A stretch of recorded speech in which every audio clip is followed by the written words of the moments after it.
possibly one of the most well-known African-American scientists in history. He was a botanist, a chemist, and a naturalist, and he spent most of his life working with peanuts. George Washington Carver. Using peanuts, he made over 100 products, including dyes, plastics, and even gasoline. As great a life he had, his early life was not so great. He was born during the Civil War in slavery in Missouri, and he lived with his parents, Mary and Giles, on the plantation, but the plantation itself was run by Moses Carver, and he ended up raising him throughout his whole life. When the Civil War ended, Moses and Susan Carver kept George and his brother until they got older, and Susan Carver ended up teaching George how to read and write, and ended up helping him go to school. Since no schools in the near area would accept black children, George ended up traveling to a school for black children, and there he took on the name George Carver. And that is when it all began. And so every day, he ended up going there until eventually he ended up going to high school.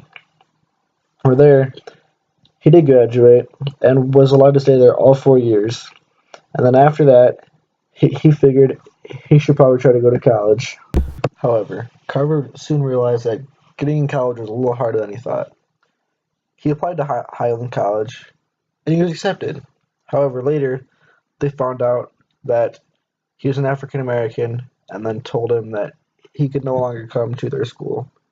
So then he had to find somewhere else to go, and he ended up choosing Iowa State and received his bachelor degree in science.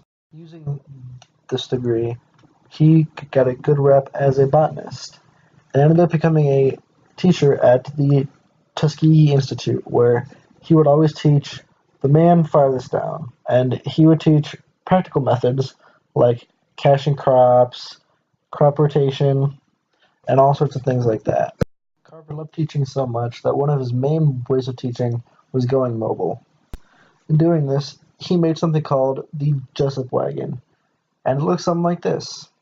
In using this, he would ride it around with a horse and go teach local farmers on how to properly farm right on the spot. In doing this, he spread so much knowledge, and it helped so much with all the farmers around.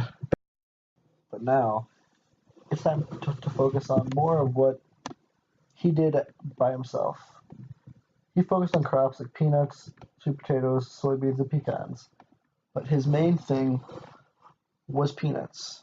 He made over 100 inventions using just peanuts, and I want to talk about a few of those.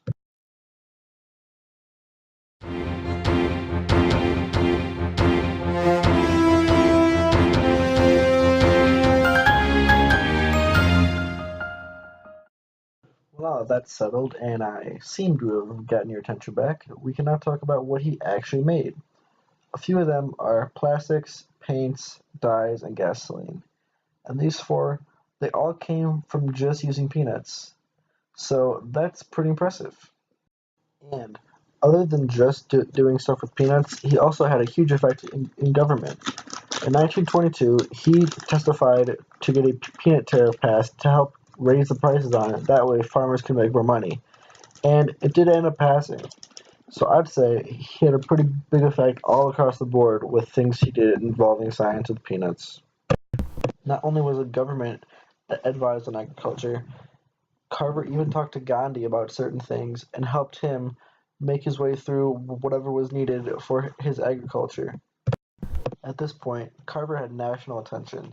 Even the British Royal Society of Arts made him honorary member, which is extremely rare for Americans and almost unheard of for African Americans. However, all great things must come to an end, and in 1943, George Washington Carver died. But his legacy was almost as big as his career as a scientist. As a result of everything he did, he was the first African American to get a monument made after him. He also had a museum dedicated to him that held works of his and arts that he made. And all of this was just a few things that were part of his legacy. As well as a museum, Carver was also on other things. For example, he was on the commemorative postage stamps from 1948 all the way through 1998. Next, he was in the half-dollar coin during 1951 through 1954. Also, he had multiple schools with his name in it because he was so memorable. And lastly, he had 2 military vessels named after him. All in all, George had a great life. He taught, he invented, he made the world a better place, and he will always be known as one of the greatest African Americans in history. Thank you for watching.